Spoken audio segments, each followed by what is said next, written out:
Turkey ইংরেজি শব্দ তুর্কি। মেলিয়া গ্রিডিতেই পরিবারের এক ধরনের বৃহতাকৃতির পাখি বিশেষ।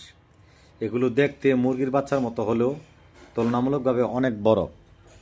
এক প্রজাতির বনু টার্কি মিলিয়া গ্রিস গেলুপাগো উত্তর আমেরিকা ও মধ্য আমেরিকার বনাঞ্চলে বসবাস করে। গৃহপালিত টার্কি এই প্রজাতি থেকে ভিন্নতর। অন্য জীবিত প্রজাতির মধ্যে মিলিয়া গ্রিস ও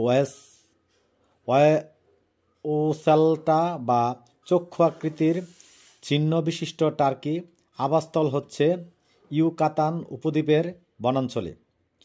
বিশ্বের সর্বত্র টার্কি গৃহপালিত পাখিরূপে পালন করা হয়।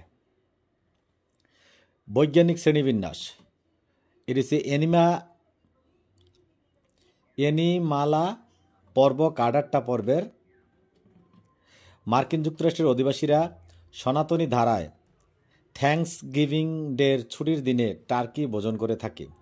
এছাড়াও ইউরোপের দেশগুলোতে বিশেষ খ্রিস্টীয় পূর্বের আহারেও টার্কি খাওয়া হয়। মূলত টার্কি উৎপাদন মৌসুম ভিত্তিক হলেও সারা বছরই বিশ্বের বিভিন্ন দেশে খামারের উল্লেখযোগ্য অংশ দখল করে আছে।